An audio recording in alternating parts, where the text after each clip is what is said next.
Hey Bramingers, it's Zombie Girl here, and today we are going to go over some building and decorating tips, tricks, and cheats. Some you may know, some you may not. Either way, this is a quick and to the point video with hopefully clear instructions so you can follow along. So let's hop right into it. First, let's change our camera. I cannot function in The Sims or build without changing to the Sims 3 camera. This camera mode allows for more freedom of movement when I'm building and playing, and I'll be going forward with this tutorial as if you're using the same. So let's put in some cheat codes. Ctrl-Alt-C is how we bring up the cheat console window. Here's a few useful cheats for building or decorating. bb.moveobjects space on allows you to freely move objects as you would like. bb.showhiddenobjects, all one word, will do exactly as it states and lets you see items that you wouldn't normally in buy mode. bb.showliveeditobjects, all one word, lets you unlock environment objects. These are items that are usually only decorative and can be found in the background or in the distance when you're looking at your town overview. You can use these to get even more creative with your decor and make themed lots with the extra goodies found in here. And last but certainly not least, bb.ignoregameplayunlocksentitlement. All one word, it's very long, it's down in the description by the way if you just want to copy and paste. This cheat unlocks locked career objects, so you can do what you want without having to meet career level goals. So in order to see the objects that these cheats unlock, when you're in buy or build mode, there is a magnifying glass right next to the search bar. Click on it. Sometimes it'll appear to freeze a bit. That's just the game populating the items in. As you decorate and build, you'll notice that objects lock to the grid. We can freely place items by holding Alt as you move things around. This allows for more precise placement. You can also rotate objects by either pressing comma or period as you're holding the item, or by holding Alt and the left mouse button. Spin the item around however you want and release the mouse button. Using comma and period to rotate items works for not only furnishings and decor, but also roofs and more. If you're tired of seeing the grid altogether, by the way, just tap G to toggle it off and on. If you've placed something and you hate it or want to go back to a previous texture, hit Ctrl-Z. This is the undo button combination. Speaking of changing textures, did you know if you have an item in your grasp, before placing it down, you can hit plus and minus on the number pad to scroll through texture options. However, like I said, it has to be on the number pad on your keyboard. It can't be on the number row at the top of your keyboard. As you get more comfortable with decorating, you'll want to modify objects, and luckily we can do that here in The Sims. Using left bracket and right bracket on the keyboard will allow you to make objects bigger or smaller.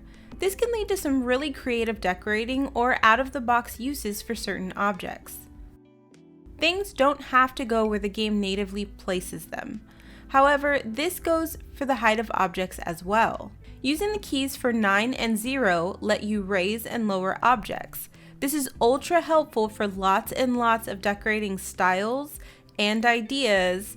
Of course, cluttering as well, which we all know I love. When using the Move Objects cheat, you'll still find that you'll have limitations, like how many items you can place on a counter or table.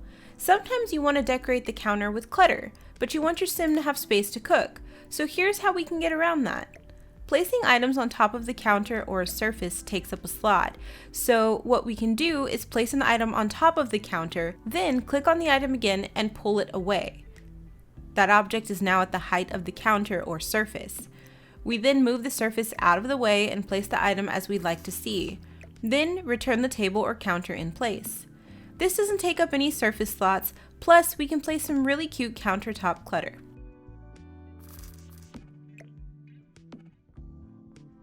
As you raise and lower objects onto surfaces, sometimes you'll find that the item doesn't sit at quite the right height. And here's a cool little trick you can use if you don't mind downloading some custom content. This is the OMSP shelf from AMOEBAE. You'll find a link to the download in the description below, by the way. Many people in the building and decorating Sims community swear by this thing, and I am definitely one of them.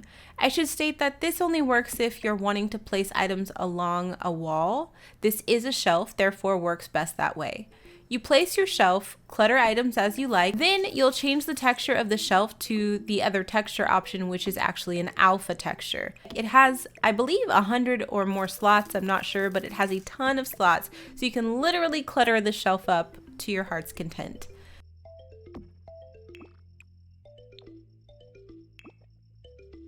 When building your homes, you can actually rotate the flooring very easily by using the comma and period keys when you have flooring selected. This can help you to create some really creative flooring styles. Maybe if you have a market or a home that you want to look very eclectic, it can be really fun to mess around with the textures and get a very custom look. If you would like to have some half diagonal flooring tiles, by the way, just hit Ctrl F. With a new update that just released, we can now stack windows on top of each other without the inner glass disappearing or being weird. This is a really cool native update that they did, and I'm super happy we can have more freedom with our windows. When decorating, you can hold Shift as you left-click place an item to make a copy. This is helpful for items that don't natively copy as you're decorating. If you like a top-down view, hit T. Sometimes people like to make floor plans this way, or even decorate. Hit T again to go back to normal. Did you know that you can raise and lower one side at a time? Just hold down Shift as you click the arrow for the side you want to modify and drag it up or down. Release Shift if you want them to be at level again. Have you ever wanted to try to make a doghouse of some sort, or even a roof that sits lower than your walls? Well, this is actually how we do this. First, you begin by placing two rooms, one at a normal wall height and the second with a half wall of your choosing. Next, you'll place a roof on top of the normal wall-sized room. Next, you'll want to lower the room with the roof on top of it down so that the roof on top of that room is at level with the half wall room. You'll see that you can't actually place the roof over on the second wall yet. Next, you just delete the room underneath the roof and reposition the roof so it's now on top of the half wall room.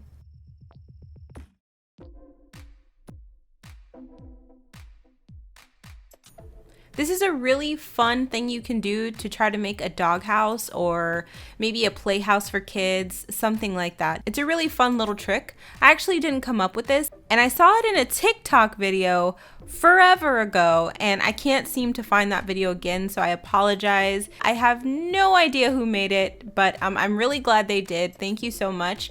This was a really cool little tip, and I wanted to share this with you. Okay, my Zombabies, I really hope you learned something today, and you're off to live your best interior decorating or architect dreams in The Sims 4. Let me know in the comments if there's something you'd like to learn how to do, or if you have questions over anything we discussed in the video. Any links needed will be down below, including the cheat codes that we used. Did you enjoy the video? Tap that thumbs up if so. Thank you so much for watching. I appreciate each and every one of you. If you enjoyed this video, please consider checking out my suggested video and or hitting subscribe. Alright guys, I'm Zombie Girl and I will see you later. Bye!